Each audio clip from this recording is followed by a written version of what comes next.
Alors maintenant, on va exploiter la partie des techniques d'algèbre qu'on a vues dans les formes quadratiques, mais sur le versant géométrique.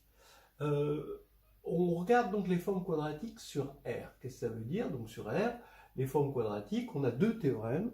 On a Sylvester, avec la méthode de Gauss, et le théorème spectral.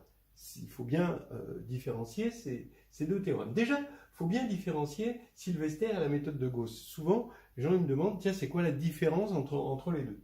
Alors, c'est fondamental. D'abord, Sylvester, c'est purement réel. Voilà. Point barre. La méthode de Gauss, c'est tous les corps qui sont de caractéristiques différentes de 2, parce qu'à un moment dans la méthode, on divise par 2. Et ensuite, c'est pas du tout le même point de vue. Sylvester, c'est un théorème avec des existences, de l'unicité, d'une assertion. La méthode de Gauss, c'est une méthode, un algorithme. Donc c'est comme si vous confondiez par exemple l'identité de Bezout et l'algorithme d'Euclide. Voilà, oui, il y a des points communs, mais ils n'ont pas le même statut. Hein, d'accord, il y en a un, c'est les petits bras, et puis l'autre, c'est l'ordonnateur des lois.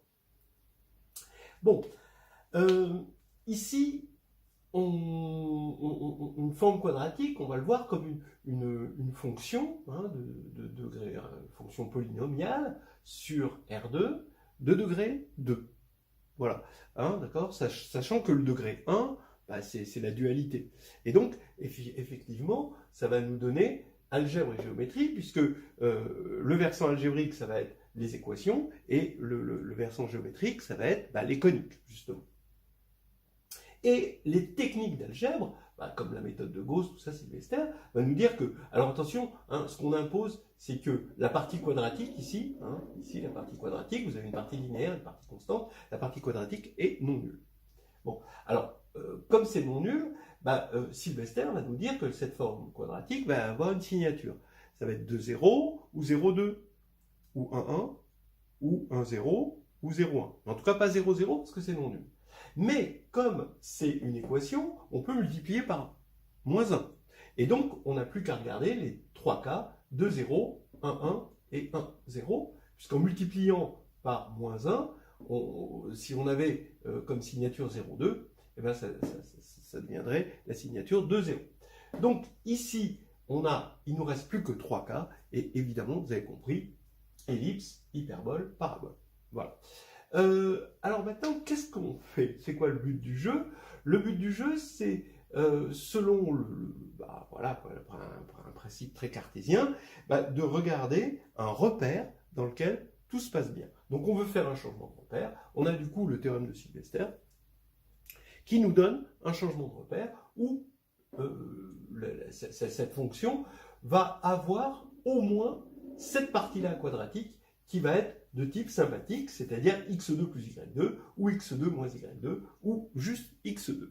Voilà, hein, qui correspond à ces trois trucs-là. Mais maintenant, le reste. Ben, le reste, on fait des petits changements de variables, cette fois-ci affines, on fait des petites translations, pour pouvoir éliminer, d'accord, la partie linéaire. Alors c'est possible dans ce cas-là, c'est-à-dire dans les cas non dégénérés, mais là, à cause du 0 ici, on ne va pas pouvoir éliminer la partie linéaire en y. Donc il peut nous rester y, comme il peut ne pas nous rester y.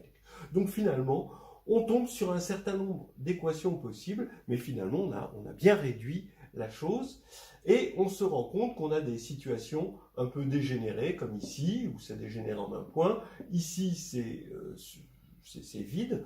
Là, ça dégénère en deux droites.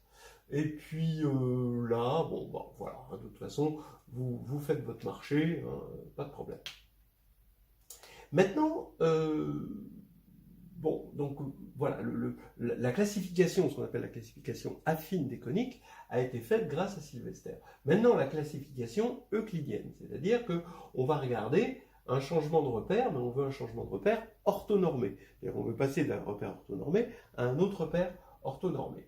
Donc là, cette fois-ci, on a le théorème spectral. Qu'est-ce qu'il nous dit? Il nous dit que la matrice dans la base canonique associée à cette forme quadratique, qui est A, B sur 2, C, eh ben, va être congruent à lambda 0, 0 mu, mais cette fois-ci en base orthonormée, c'est-à-dire que P transposé est égal à P-1.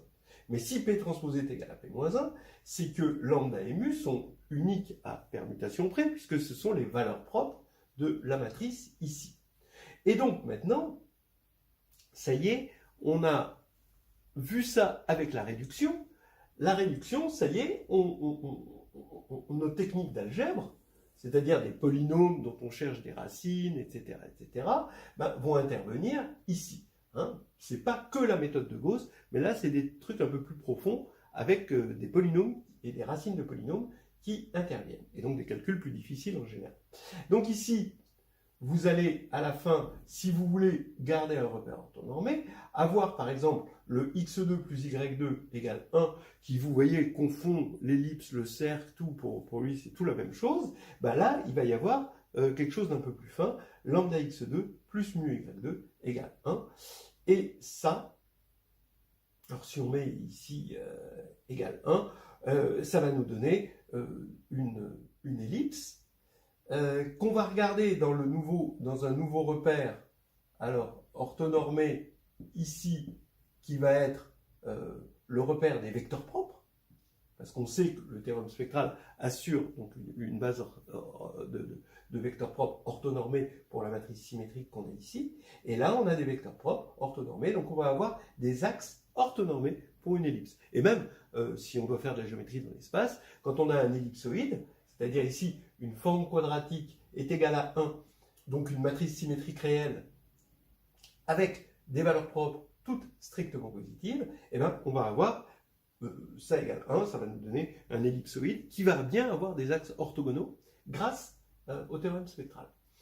Voilà. Et ici, en ce qui concerne notre petite dimension 2, hein, si on doit retenir notre dimension 2, on va avoir... Ben, si j'ai pris lambda inférieur à mu, les deux positifs, hein, puisqu'on est dans ce cas-là, je vais avoir 2 sur racine de mu qui va représenter le petit axe, et 2 sur racine de lambda qui va représenter le grand axe. Ça, c'est très facile. Alors, si on était dans le cas hyperbole, alors je prendrais lambda moins mu, donc quitte à changer mu en moins mu, hein, pour qu'il reste positif et que je puisse parler de racine carrée, et ben j'ai les asymptotes ici qui sont donnés donc, par les valeurs propres. Donc encore une fois, des techniques d'algèbre qui nous donnent des valeurs propres, des résolutions d'équations, et ensuite ça devient des objets géométriques, des petits axes, des grands axes, des asymptotes, etc. Alors vous pouvez me dire, ah oui, mais que ici on voit ce que deviennent, donc ici on a les asymptotes, hein, d'accord, de notre hyperbole, que deviennent les vecteurs propres qui étaient orthogonaux, ce ne sont pas, hein, ça c'est une erreur classique en fait, ce ne sont pas les vecteurs portés par les asymptotes, ben non, parce que les asymptotes elles ne sont pas censées être orthogonales, mais par contre ce sont les vecteurs orthogonaux ici, qui correspondent aux bisectrices des deux asymptotes. Alors ça, vous allez le trouver dans H2G2, donc Nouvelles histoires hédonistes de groupes et de géométrie, chapitre 5.6, hein, pour les détails de tout ça, que bon, je vous le raconte juste, c'est une bande-annonce, hein, ce que je fais. Hein, voilà, après il faut regarder. Donc c'est dans le tome 1. Hein, voilà. On continue sur les coniques. Tout le monde sait d'où ça vient conique, c'est que toutes les coniques peuvent être récupérées à partir d'un cône, hein, qu'on appelle le cône d'Apollonius, et qui est l'équation x2 plus y2 moins z2 égale 0 en base orthonormée. Donc il y a cette forme-là. Puis on peut découper en tranches, on coupe par un plan. Alors si on ne veut pas que ce soit dégénéré, il faut couper par un plan qui ne passe pas par le sommet du cône. Ok. Alors regardons pourquoi c'est vrai. Hein, vous partez... Donc ça c'est vraiment quelque chose de géométrique, hein, ça c'est Apollonius quand même. Hein.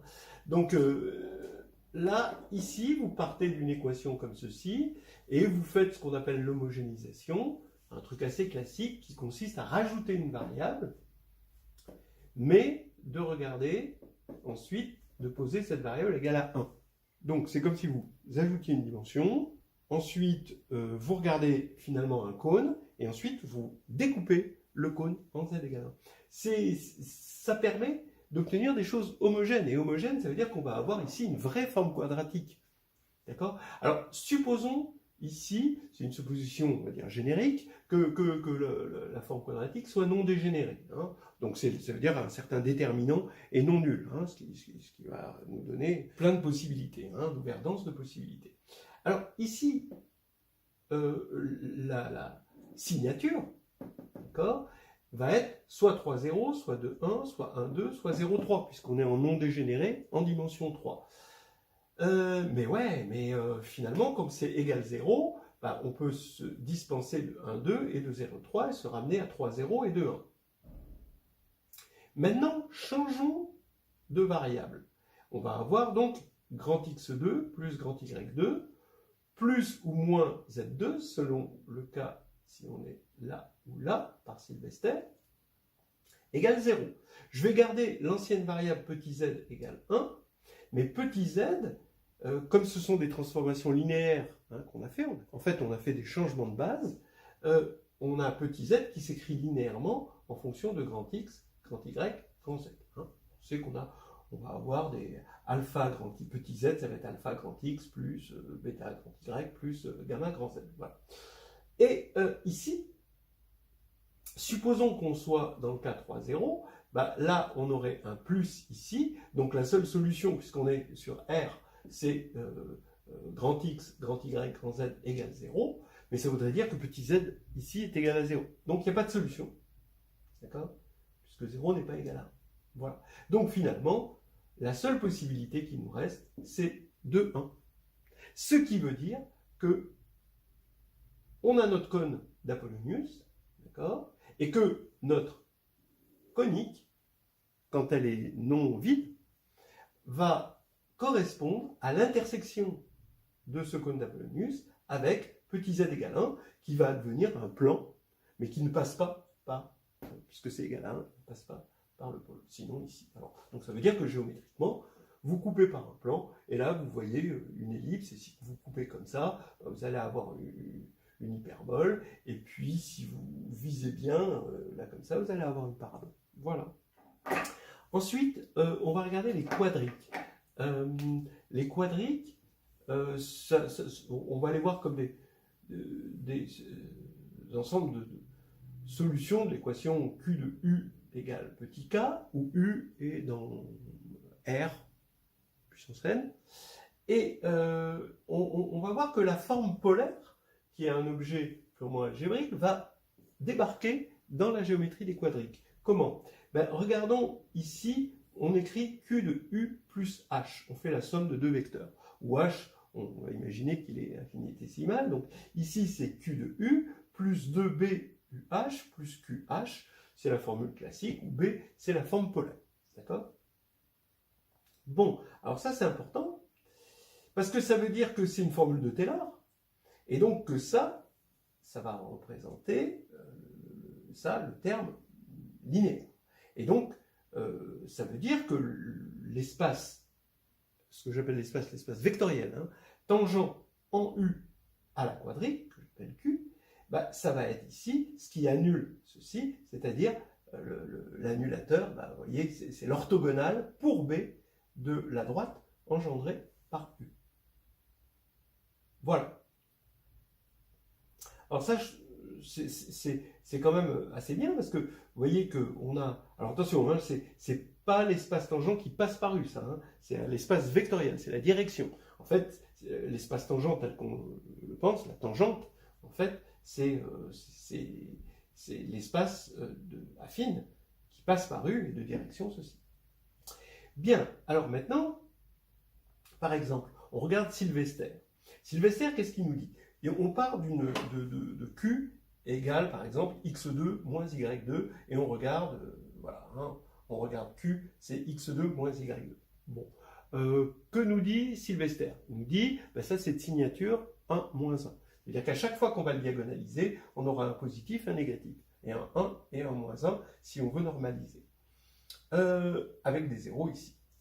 Maintenant, on peut se demander quelles sont les bases E1, E2 de R2, telles que la matrice dans cette base, c'est 1 moins 1.